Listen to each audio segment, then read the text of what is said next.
Attention mga SSS members and pensioners, simula sa araw na ito, Lunes, March 9, 2026, SSS may pagbabago. Dapat alam nyo ito. Mamaya-maya, pag-uusapan natin. Hello mga ka-vlogs! Welcome dito sa aking YouTube channel. Magandang araw po sa lahat ng mga manonood. Saan po kayong dako sa mundo? Kumusta kayo mga ka-vlogs? Eto, makinig mga miyembro at pensionado ni SSS dahil sa araw na ito, Lunes, Marso 9, meron pong pagbabago sa SSS. Bago natin yan aalamin, ay magkaroon muna tayo ng mabilisang shoutout mga ka-vlogs para sa ating mga masahugid na taga-subaybay dito sa ating YouTube channel. Shoutout po kay Ma'am Irma Sambaan dyan sa Cagayan de Oro City. Shoutout din po kay Sir Mon de Guzman. Ayan, nagpapa-shoutout.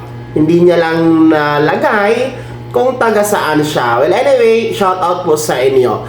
Kayo din po mga ka-vlogs, mag-comment lamang sa comment section na nasa baba kung nais po magpa-shoutout para po sa next episode natin maisama po kayo. Eto, balik po tayo dito sa ating paksa sa episode na ito kung saan simula sa araw na ito ng Lunes, March 9, 2026, ang SSS meron pong pagbabago. Base po ito sa anunsyo nila na nakapost po sa kanilang official Facebook page kung saan mahalagang abiso at anunsyo na dapat malaman ng ating mga miyembro at pensionado. Simula nga po sa araw na ito ng Lunes, March 9, 2026, ang SSS po ay magpapatupad ng 4-day on-site work week mga ka-vlogs. Ito po ay pakikisa sa panawagan ng ating national government for energy conservation effort mga ka-vlogs. So ito ay suporta ni SSS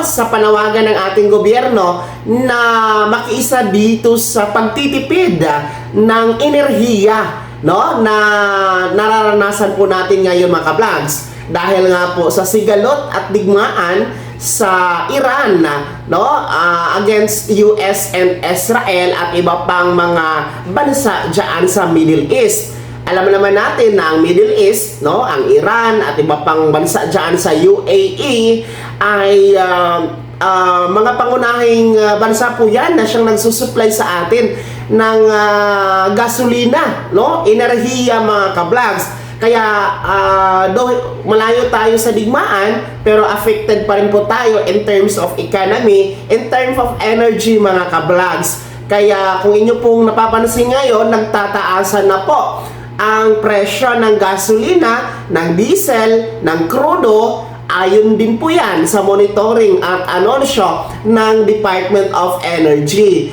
Kaya nga po, dahil nga po dito sa pagtataas ng presyo ng langis, ay minungkahi po ng ating mga mambabatas kay Pangulong Bongbong Marcos na ipatupad ang 4 na araw lamang na pagpasok sa trabaho. So, yan din po ay inaproba ni Pangulong Bongbong Marcos, yung 4-day on-site work week mga ka-vlogs para po makatipid daw sa enerhiya. At dahil nga dito, ang SSS po ay may pagbabago sa kanilang work site and meron din pong pagbabago dito sa work from home mga ka-vlogs.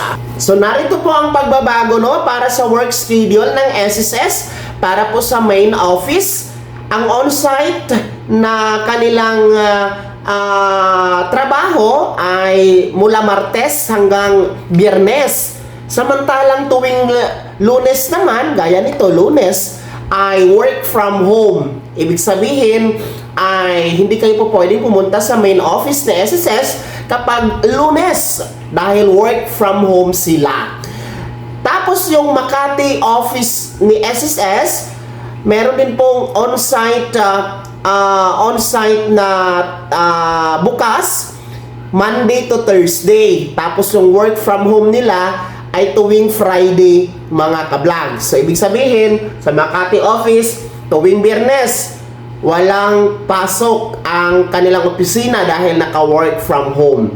Paalala po, na ang SSS branches nationwide, bukod doon sa main office and Makati office na binanggit po natin, no, ay mananatiling bukas mula Monday to Friday, no, para sa mga serbisyo ng ating mga miyembro at pensyonado, no, ay nananatiling available po Monday to Friday through work schedules para sa mga branches ni SSS nationwide. So ibig sabihin nito mga ka-vlogs, no, ang meron lang pong pagbabago at nag-adapt dito sa 4D work site or on-site and work from home ay ang SSS main office at ang Makati SSS office lamang mga ka-vlogs. Pero yung remaining SSS branches nationwide mananatiling available. Pwede kayong bumisita Monday to Friday para sa inyong transaksyon. Hinihikayat din po ni SSS ang ating mga miyembro at pensyonado para sa convenient at mabilis na transaksyon. Maaari po ninyong gamitin ang online na transaksyon na gamit ang inyong My SSS account